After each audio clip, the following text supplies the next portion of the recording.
La psy, c'est pour les fous. La psy C'est pour les fous!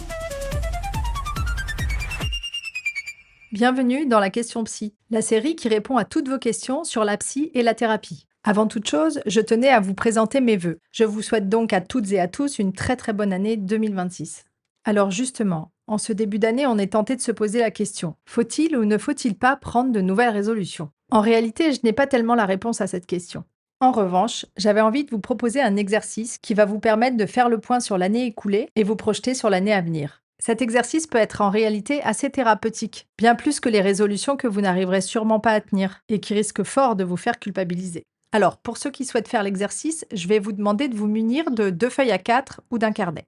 De feutres, de crayons, de peinture, de collage, magazine, photo, papier, comme vous voulez, de colle et de ciseaux. Pour les autres, vous pouvez simplement écouter, ça vous donnera aussi matière à réfléchir. Commençons par faire le bilan de l'année 2025. Pour cela, je vous propose de dessiner un jardin. Pas un jardin à la française, ni un jardin à l'anglaise. Ici, il n'y a aucune obligation de réalisme. Vous l'aurez compris, on est sur une exploration symbolique. Je vais maintenant vous demander de placer dans ce jardin 3 éléments. D'abord, les fleurs. Elles représentent vos réussites, vos avancées, vos surprises positives. En gros, ce qui a poussé, ce qui a fructifié. Maintenant, représentez des plantes sauvages, des herbes folles, ce qui prend de la place dans votre vie un peu à vos dépens. Il s'agit ici de vos vieilles habitudes, de vos peurs, de vos fatigues, des relations énergivores. En gros, tout ce qui vous a pesé en 2025 et que vous pourriez tout à fait laisser tomber. Enfin, représentez les graines. Ce que vous avez planté en 2025 mais qui n'a pas poussé. Il peut s'agir de projets laissés de côté, de besoins non honorés, d'intentions oubliées. Et bien sûr, pour représenter ce jardin, laissez libre cours à votre imagination. Ici, on lâche le mental, place à l'intuition. Utilisez vos feutres, vos crayons de couleur, mais aussi peut-être des images que vous trouvez dans les magazines.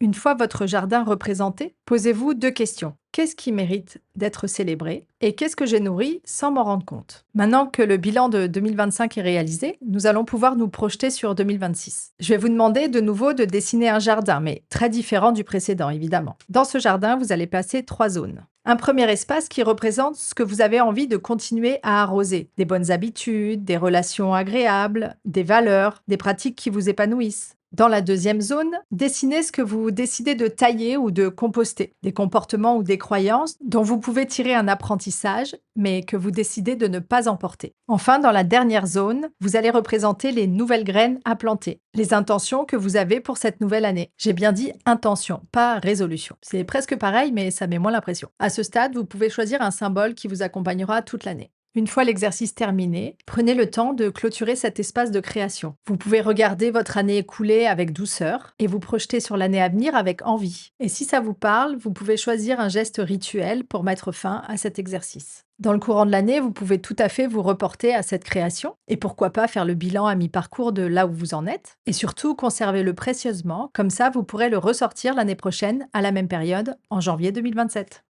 Et voilà, c'est tout pour aujourd'hui. Si vous avez des questions sur les psys, la thérapie et la santé mentale de manière générale, posez-les-moi en allant sur mon site internet, jeannecoiffard.com. Et je suis sûre que dans votre entourage, cet épisode pourrait être utile à quelqu'un. Alors, envoyez-le lui. Je vous dis à très bientôt pour une nouvelle question psy.